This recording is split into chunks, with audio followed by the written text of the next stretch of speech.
اور وہ یہ پوچھتی ہیں 9 ذی الحجہ کا روزہ سعودی عرب کے حساب سے رکھیں گے یا پاکستان کی 9 تاریخ کے حساب سے رکھیں گے؟ 9 ذی الحجہ کا روزہ ہم پاکستان کے حساب سے رکھیں گے. اس کی وجہ یہ ہے کہ شریعت میں جتنی بھی عبادات ہیں ان کے لیے وقت جو ہے وہ ظرف ہوتا ہے.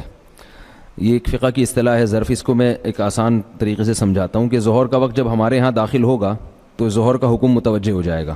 ظاہر ہے ہمارے ہاں جب صبح صادق ہوگی تو ہمارے ہاں جو ہے وہ صبح صادق کے احکامات ہماری طرف متوجہ ہو جائیں گے. ایسا نہیں کہ ہم دنیا کو نہیں دیکھیں گے کہ دنیا کیا کر رہی ہے. ہم جہاں رہتے ہیں وہاں کے حساب سے قربانی کا بھی ایسا ہی ہے. حالانکہ ابراہیم علیہ السلام نے جو قربانی کی تھی وہ تو 10 ذی الحجہ کو کی تھی نا. اب سعودی عرب میں 10 ذی الحجہ ایک دن پہلے ہو رہی ہے تو ہم یہ نہیں کہہ سکتے کہ ہم ایک دن پہلے قربانی کریں گے. تو جو جتنی بھی عبادات ہیں نا ان میں وقت اس عبادت کے لیے ظرف ہوتا ہے.